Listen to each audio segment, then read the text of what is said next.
let's start this morning. We'll start with the Vanguard newspaper. Now, the first headline here says Naira Tinubu will shock currency speculators, says presidency.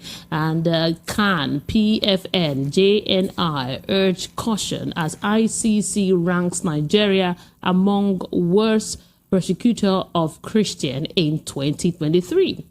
And still here in the Vanguard newspaper, Plateau Appeal Court affirms sack of 3 PDP reps members.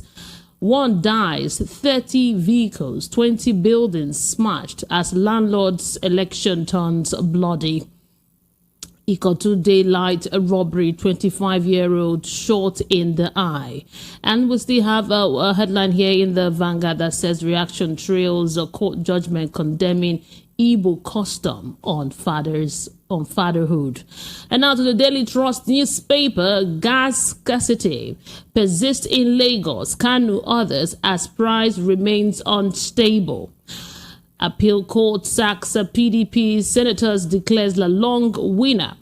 Custom bus syndicate using identical number plates to smuggle vehicles. Ajero assault, labor, other power supply shut down, flight suspension to Imo.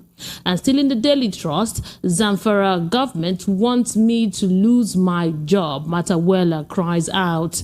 And IGP restricts vehicular movement in Imo. Kogi Bayelsa deploys marine gun boats. And now let's take a look at the Punch newspaper this morning. We have here that off-season election crisis rocks peace meeting. NLC strike threatens Imo pools. Now, the writer says that traditional rulers flee as parties bicker labor plans airport power shutdown.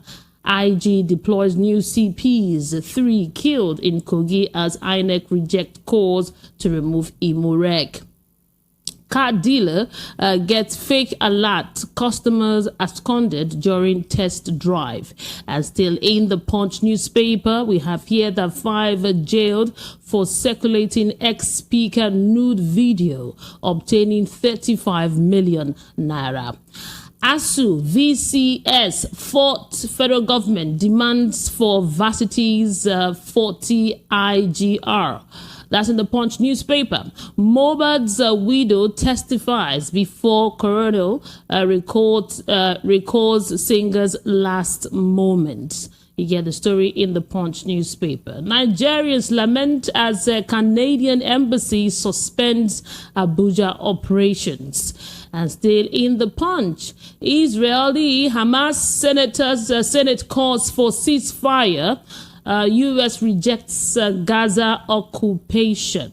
And now to the Guardian newspaper this morning, we have here that 31 governors shun amendment financial autonomy for states assembly.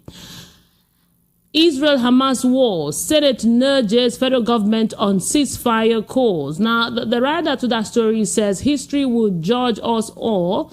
WHO chief warns over rising death toll. Israel observes National Day of Mourning 1 month after October 7th massacre. Hamas leader denies killing Israeli civilians. That story is in the Guardian newspaper. And here in the Guardian, we also have that NLC TUC threatens a nationwide strike November 14. Begin shutdown of Imo, grounding of flights, others today. Lagos Assembly summon commissioners, VC, others over certificate racketeering. That's in the Guardian. Tinubu will sign gender bill. Deputy Speaker assures Nigerians. And now to the Nation's newspaper. Police labor clash likely over sabotage threat in Imo.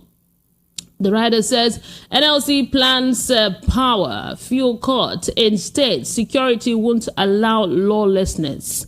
And here in the Nations, we also have this headline that says airlines, others to get Forex backlog. That is in the Nations. And Senate probes alleged lopsided recruitment into civil servants. We have that story here. Senate probes alleged lopsided recruitment into civil service. Now, NDDC to oil firms protect Niger Delta from gas flaring pollution. And finally, from the Nation newspaper, IGP restricts movement, deploys DIGs to Imo, Kogi, Bayelsa. Now, let's take a look at this day newspaper for some headlines here. Yakubu, results of polling unit will, with record of violence, will not be counted. That's in this day newspaper. Labour commences indefinite strike in Imo State. All of this, and we also have here that Tinubu presents Public Servant Award to NILDS DG. Now, these are your headlines this morning from all of these newspapers.